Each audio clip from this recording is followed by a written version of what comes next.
ان کا کاروبار میں صداقت بھی ہے، سچائی بھی ہے، بہادری بھی ہے، دیانت بھی ہے، امانت بھی ہے، شجاعت بھی ہے، جرأت بھی ہے۔ السلام علیکم ورحمۃ اللہ وبرکاتہ۔ محترم سامعین و ناظرین، آج بات کرنی ہے ٹورزم کے حوالے سے اور سیاحت کے حوالے سے۔ یہ سیاحت کن لوگوں کو فائدہ دیتی ہے اور اس سے کیسے فائدہ اٹھایا جا سکتا ہے؟ تو سیاحت مرکزی طور پر دو لوگوں کو فائدہ دیتی ہے۔ ایک وہ لوگ جو آ کر یہاں پر جو ہے اس ہمارے منظر کا اور اس ہماری خوبصورت جگہوں کا جو ہے نظارہ کرتے ہیں، باہر سے آ کر دیکھنے والے سیاح جنہیں کہا جاتا ہے، جسے ٹورسٹ اپنی زبان کے اندر ہم کہتے ہیں، ان لوگوں کو فائدہ ہوتا ہے۔ کیسے فائدہ ہوتا ہے کہ یہ اپنے گھروں کے اندر ہوتے ہیں، اپنے علاقے کے اندر ہوتے ہیں، وہاں گرمی کا موسم ہوتا ہے، گرمی کے ستائے ہوئے ہوتے ہیں، انہیں ٹھنڈک کی تلاش ہوتی ہے۔ تو اب انہیں آ کر یہاں پر دو فائدے ہوتے ہیں، ایک تو ٹھنڈک مل جاتی ہے اور دوسرے یہ خوبصورت جگہوں کا نظارہ کر کے اللہ کی قدرتوں کو دیکھ کر اللہ کی ذات کو پہچانتے ہیں۔ اور دوسرا فائدہ یہاں مقامی لوگوں کو ہوتا ہے جو یہاں بیٹھ کر کاروبار کرتے ہیں، یہاں بیٹھ کر اپنا بزنس چلاتے ہیں، یہاں بیٹھ کر اپنے ہوٹل چلاتے ہیں۔ اب فائدہ کیسے ہوگا دونوں کو؟ جب دونوں کے اخلاق اچھے ہوں گے، اور دوسری بنیادی بات، یہاں پر روڈوں کی سہولت موجود ہوگی، یہاں پر پانی کی سہولت موجود ہوگی، بجلی کی سہولت موجود ہوگی۔ یہ تمام سہولتیں جب موجود ہوں گی تب آنے والوں کو بھی فائدہ ہوگا اور یہاں پر بیٹھ کر کام کرنے والوں کو بھی فائدہ ہوگا۔ اسی سلسلے کے اندر ٹورزم کے حوالے سے، سیاحت کے حوالے سے ہمارے لوگ بڑے بڑے ہوٹلز بنا رہے ہیں، بڑے بڑے اپنے کاروبار کھول رہے ہیں، دکانیں بنا رہے ہیں۔ تو اسی سلسلے کے اندر ابھی ہی چند دن پہلے وہاں نراں کے اندر ایک ہوٹل، نیا ہوٹل جس کی تعمیر کی گئی اور اس کا افتتاح کیا گیا، اور افتتاحی تقریب کے اندر بڑے بڑے حضرات جو ہے شامل ہوئے۔ اب وہ ہوٹل کس کا ہے اور اس کی لوکیشن کیا ہے تو میں آپ کو بتاتا چلوں کہ یہ ہوٹل بڑاوئی کے مقام پر، جو نراں سے چند کلومیٹر کے فاصلے پر بٹاکنڈی کے بعد اور جلکھڑ سے پہلے واقع ہے۔ یہاں اس مقام پر ہوٹل کھولا گیا۔ ہوٹل کا نام ہے ایگل ریزلٹ ریسٹورنٹ، اور اس ہوٹل کے آنر ہیں جناب حاجی ہارون مقدم صاحب اور سردار ابراہیم مقدم صاحب۔ ان کا تعلق بالاکوٹ جگن سے ہے، اور ابراہیم مقدم صاحب بالاکوٹ جگن میں اپنی وی سی کے چیئرمین بھی ہیں، اور سردار ہارون مقدم صاحب جن کا اپنا بزنس ہے سعودیہ عربیہ کے اندر، اور ابھی وہ واپس بھی چلے گئے ہیں۔ وہاں اس تقریب کے اندر بہت سارے حضرات نے شرکت کی ہے، جن میں خصوصی شرکت جناب قائد ابن قائد سردار شاہجہان یوسف صاحب، اور ان کے ساتھ سابق MBA سجادہ نشین گھنیلا شریف میاں ضیاء الرحمان صاحب، اور سابق MPA مظہر علی قاسم صاحب، خطیب حریت جناب قاضی محمد صادق صاحب، اور دیگر بہت سارے حضرات نے شرکت کی جو اپنے ویسیوں کے چیئرمین تھے، انہوں نے شرکت کی۔ بڑے حضرات جو سیاسی طور پر، مذہبی طور پر جو ہے اثر و رسوخ رکھتے تھے، انہوں نے شرکت کی، اور اس کے علاوہ بہت سارے وہاں علاقہ کے لوگ اور بہت سارے وہاں کام کرنے والے لوگ اور دور دراز سے حضرات نے شرکت کی۔ تقریب کا آغاز ہوا تلاوت کلام پاک سے، اور اس کے بعد تقاریر کا سلسلہ شروع ہوا۔ جناب خطیب حریت قاضی محمد صادق صاحب نے اس تقریب سے خطاب کرتے ہوئے کیا کہا، آئیے آپ بھی سنتے ہیں اور میں بھی سنتا ہوں۔ اللہ کی سرپرستی میں قائد محترم جناب سردار محمد یوسف صاحب اور الحاج سید قاسم شاہ صاحب نے جب قدم رکھا، اس وقت مانسرے میں نہ روڈ تھے، نہ بجلی تھی، نہ کالج تھا، نہ کاروبار تھا، نہ ہوٹل تھے۔ یہ کریڈٹ ان تین بزرگوں کو جا رہے ہیں، اور ان کا یہ صدقہ جاریہ ہے۔ اور میں دعوت سے کہتا ہوں کہ اگر میاں ولی الرحمان صاحب رحم اللہ ان روڈوں پر پیدل نہ چلتے، قائد محترم جناب سردار محمد یوسف صاحب اور الحاج سید قاسم شاہ صاحب آ کر محنت نہ کرتے، نہ آج یہ ہوٹل ہوتے، نہ یہ کاروبار ہوتے، نہ یہ معاملات ہوتے۔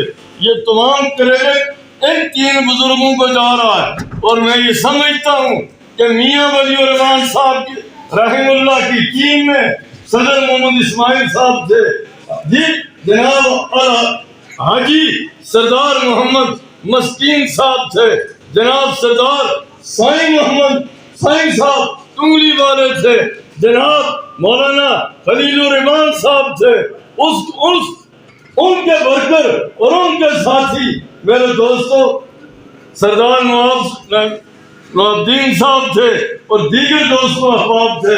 یہ تمام ثواب تمام کریڈٹ ان قائدین کو جا رہا ہے. میں ابھی راستے میں کہہ رہا تھا کہ جب 90 میں ہم یہاں آئے تھے تو میرے بھائی چھوٹے بھائی جناب محمد فاروق صاحب، ماسٹر سید عالم صاحب اور 2 ساتھی اور تھے. یہ چھوٹے چھوٹے ننھے منھے مجاہد تھے میری قیادت کے.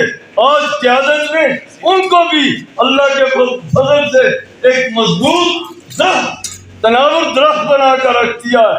جناب میاں ضیاء الرحمان صاحب، مظہر شاہ صاحب، جناب شاہجہان صاحب، یہ قوم کل بھی آپ کے ساتھ تھی، آج بھی آپ کے ساتھ ہے. لیکن قیادت سچی قیادت تھی، دیانتدار تھا، شریف تھا، بہادر تھا، نیک تھا، نمازی تھا، تہجد گزار اور تلاوت کرنے والا تھا.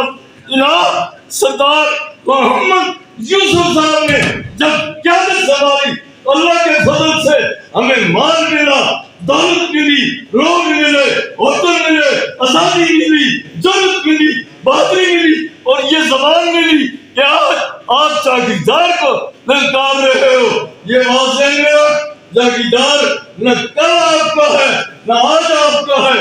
اور جناب سردار محمد علی مقدم صاحب، میں آپ کو جناب حاجی محمد مسکین صاحب اور تمام دوست احباب کو مبارکباد دیتا ہوں کہ آج اللہ نے آپ کے اتفاق سے، اتحاد سے، یکجہتی سے اور میاں ولی الرحمان صاحب رحم اللہ کی دعاؤں سے سعودیہ تک اللہ نے آپ کا رزق. آج میری برادری اور کل ہمیں کھانے کو کچھ نہیں مل رہا تھا، آج ہمیں دینے والا بنا دیا ہے. میں تمام کو مبارکباد دیتا ہوں اور خصوصاً میں سردار محمد ہارون صاحب اور سردار محمد ابراہیم صاحب آپ کو مبارکباد دیتا ہوں. اور یہ ہوٹل یہ ان کے لیے ہوٹل ہے، میرے لیے، میری برادری کے لیے، میری قوم کے لیے یہ ہمارا گھر ہے. میں اس تعلیم کو دل کی تھا کہ سے مبارکباد دیتا ہوں. دو دوست احباب. اس کے بعد تقاریر کا سلسلہ چلتا رہا اور ہمارے بزرگ جناب فاروق لالا صاحب نے تقریر کی اور اس کے بعد بیان ہوا. جناب واجد افتخار صاحب جو برائٹ سٹار ہوٹل کے منیجر ہیں، جو ہوٹل حاجی مسکین صاحب کا ہے اس ہوٹل کے یہ منیجر ہیں اور ماشاءاللہ بہت ہی عمدہ اور بہترین ہوٹل ہے اور بہت ہی اچھا جو ہے ان کا انتظام ہے اور بہت اچھی طرح سے یہ جو ہے ڈیل کرتے ہیں اور بہت اچھی طرح سے لوگوں کی خدمت کرتے ہیں. انہوں نے بھی صحت کے حوالے سے جو ہے بڑے حضرات کو متوجہ کیا اور جو یہاں کمزوریاں تھیں اس حوالے سے بتایا. اس کے بعد سابق MP جناب مظہر علی قاسم صاحب نے خطاب کیا اور جو کمیاں تھیں ان کو دور کرنے کی یقین دہانی کرائی اور آخر میں خصوصی خطاب جناب سردار شاہجہان یوسف صاحب نے کیا. آپ بھی سنیں، میں بھی سنتا ہوں کیا کہا انہوں نے. بسم اللہ الرحمن الرحیم. انتہائی قابل قدر جناب میاں ضیاء الرحمان صاحب، جناب سید مظہر شاہ صاحب، جناب سردار شاہ خان صاحب، جناب غازی محمد صادق صاحب، جناب مقدم سردار محمد ہارون صاحب، سردار محمد ابراہیم صاحب، سردار مسکین صاحب اور سردار جاوید ثانیٰ صاحب، جناب آج سے سردار محمد فاروق صاحب، ماشاء اللہ قائی صاحب میں نام الفاظ بھی ہے. تو کیونکہ میاں صاحب نے سب ہمارے جو ساتھی ہیں، ممبران، چیئرمین، ولیج کونسل، ناظم، ناظمین، سابقہ ناظمین اور معززین سب کے نام ماشاءاللہ دے دیے. وقت بھی کافی کم ہے، سردی بھی ہے. رات کو ہم آتے ہوئے جب آئے تو